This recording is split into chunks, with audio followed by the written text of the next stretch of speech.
అందరూ కొద్దిసేపు వేచి ఉండాలని కోరుకుంటున్నాను. ఇప్పుడు మన పార్టీలో జాయిన్ చేసుకున్న తర్వాత భోజనాలు ఉన్నాయి. అందరూ భోజనం చేసి నిదానంగా ఇళ్ళ వాళ్ళు సురక్షితంగా వెళ్ళాలని కోరుకుంటున్నారు. దయచేసి డాక్టర్ బత్తల వెంకటరమణ గారిని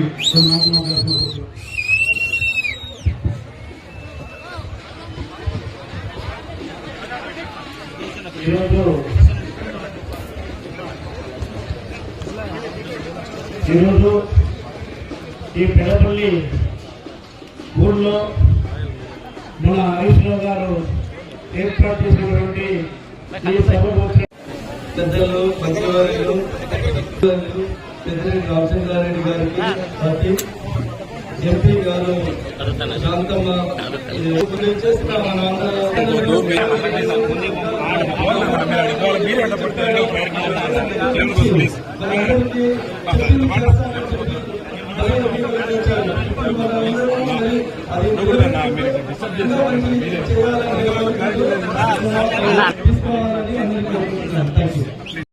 చూసాం.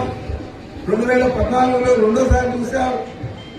ఇంకా ఎప్పుడు కూడా అతని పద్ధతి మార్చుకోడు. ఈ రాష్ట్ర ప్రజలను ఆదుకునే విధంగా పరిపాలన సాగించలేడు. అతని చేత కాదు. కొన్ని వర్గాలకే ఆయన పనిచేస్తాడు. మనం చూసాం.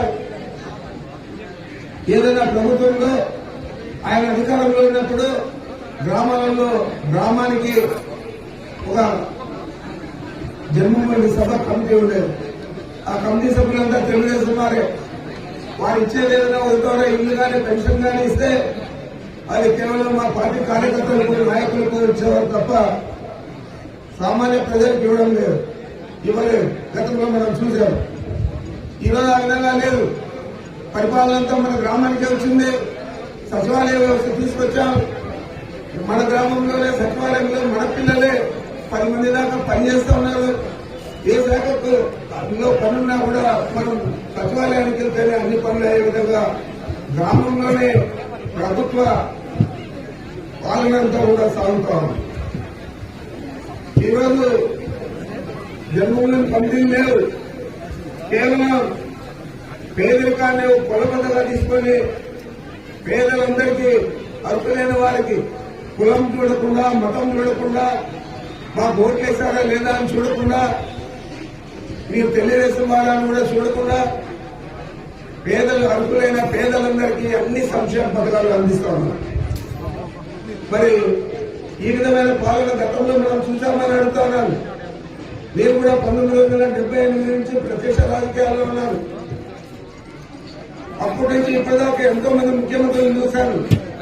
కానీ జగన్మోహన్ రెడ్డి గారు లాంటి పరిపాలన ప్రజలకు అందించిన ముఖ్యమంత్రిని ఈయన తప్ప ఎవరిని చూడలేదు.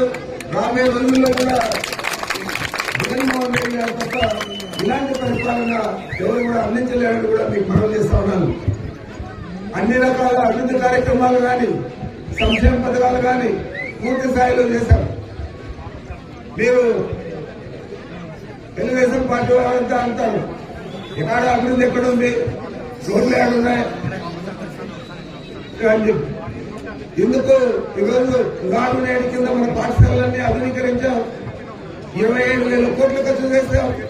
ఈరోజు తల్లి తండ్రి బాధ్యత జగన్మోహన్ రెడ్డి గారే తీసుకుని పిల్లలందరికీ కూడా ఇంటర్నేషనల్ స్థాయిలో బైజూస్ కంటెంట్ తో ఇంగ్లీష్ మీడియంలో ఈరోజు విద్య నేర్పించే పరిస్థితి ఉంది. వదిలేసుకుని బూత్ నుంచి పక్కన దాకా గుట్టల దాకా అన్ని కూడా ప్రభుత్వం ఇచ్చే పరిస్థితి ఉంది. ఇంకా పై చదువులు పోతే ఫీజు రియంబర్స్మెంట్ ఎంత ఫీజు కట్టాల్సి వస్తే అది మొత్తం కూడా ప్రభుత్వమే చెల్లిస్తామని దాదాపు 27,000 కోట్లు ఖర్చు చేశారు. అదేవిధంగా ఆరోగ్యం కోసం